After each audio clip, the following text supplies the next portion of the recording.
Hello, everyone. First of all, I want to thank the CIMEROS Laboratory in the University of Burgundy for having me.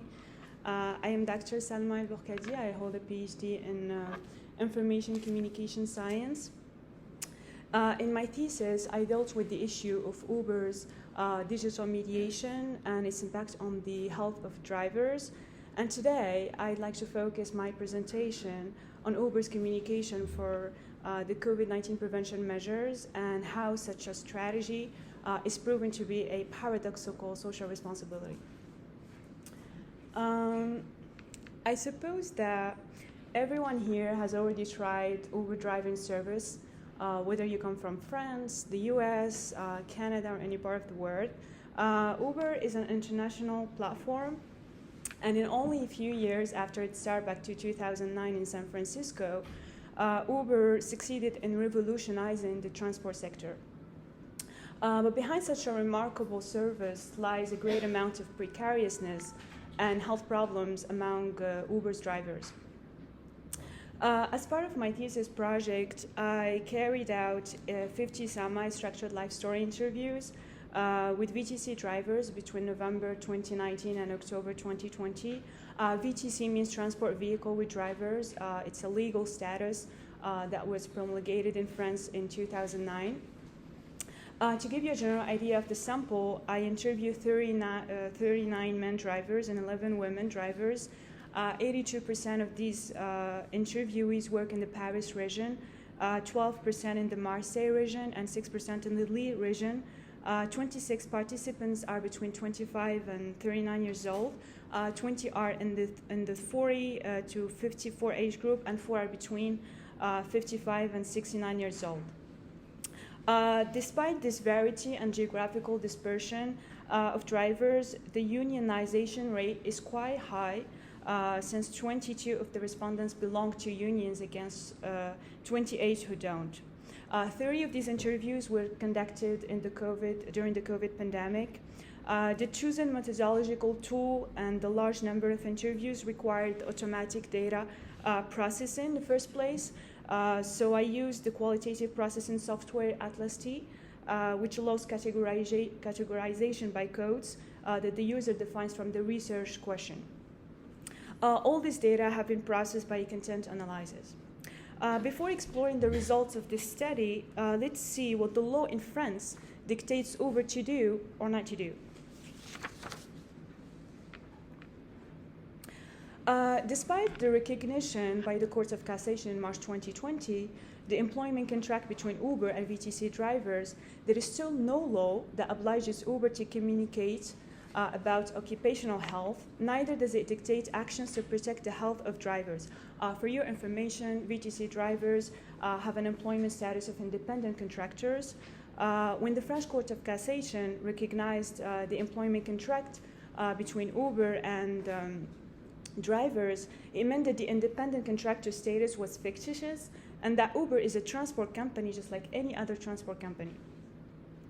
However, if this institutional recognition hasn't yet changed the occupational health law of Uber, it means that the VTC sector is still dwelling in what we can call the employment gray zone. According to Article 41211 of the Labor Code, the employer must take the necessary measures to ensure the safety and protect the physical and psychological health of workers. Such a responsibility is revealed in preventive actions, information and training, and effective means.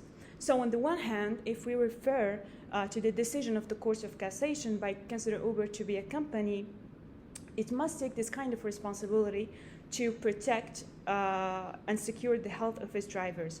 But on the other hand, as long as there is no law that obliges directly Uber to take such a responsibility, we will consider any Uber's act or decision to prevent COVID risks among drivers to be a corporate social responsibility. Why? Because CSR is mostly classified under soft law domain, whose role in this context is to legitimize Uber in an uncertain crisis that inspires interest and criticism.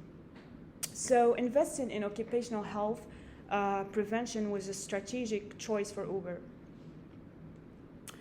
Before analyzing Uber's communication strategy for the COVID-19 prevention measures, we must first understand how Uber organizes its algorithmic mediation of the VTC. Uber organizes VTC work through a digital mediation that is extremely rationalized. First, Uber models the profession of drivers by reducing it to a set of tasks which consists of transporting clients from point A to point B, which is extremely reducing of the VTC profession, complexity shown particularly in conflicting situations with clients, road accidents, technical breakdowns, and so on.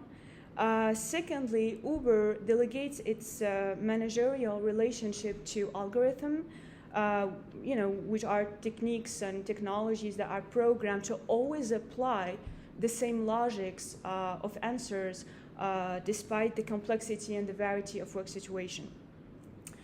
This working condition creates a relational rupture between Uber and VTC drivers because the application design created by Uber imprisons the choice and the freedom of expression of drivers, and because everything is imposed by the platform, there is no space left for negotiation and deliberation.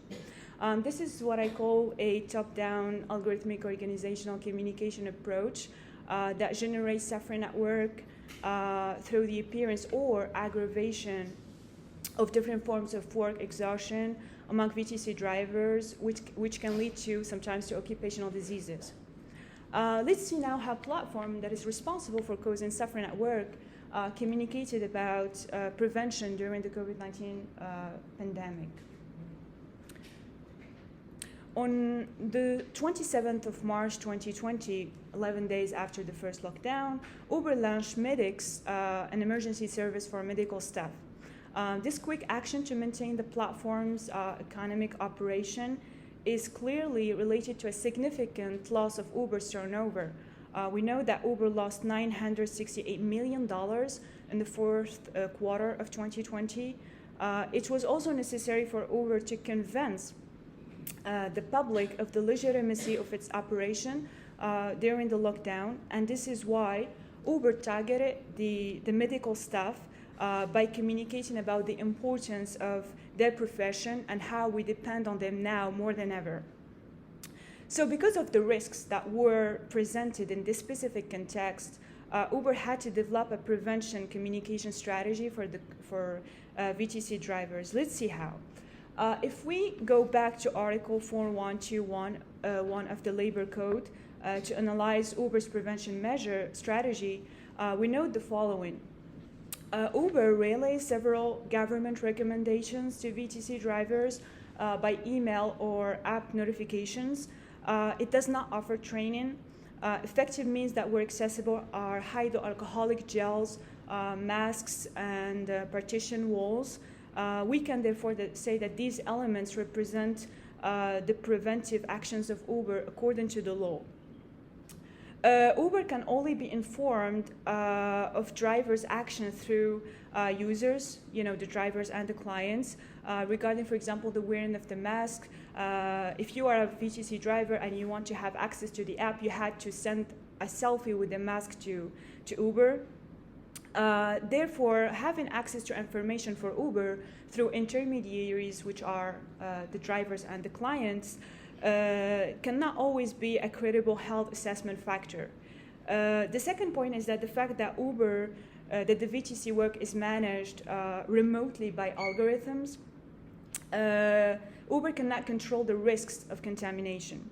Therefore, we can say that this kind of responsibility is limited or even paradoxical in the sense that Uber seeks to push VTC drivers to take full responsibility of their health by intensifying its sanctions system in order to protect its platform through a contract that it has decided. So quickly, 4 fundamental key points to take away from this presentation. The 20 interviews conducted in the study before the COVID pandemic show that Uber's digital mediation of VTC work generates health problems among drivers. The 30 interviews conducted during the COVID pandemic reveal an aggravation of drivers' exhaustion or occupational diseases due to the risks of contamination and the uncertainty of the situation.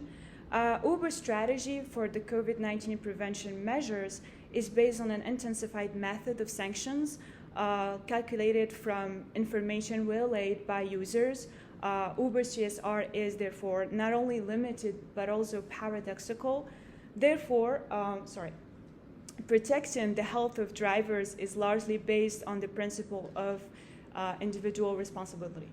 Thank you.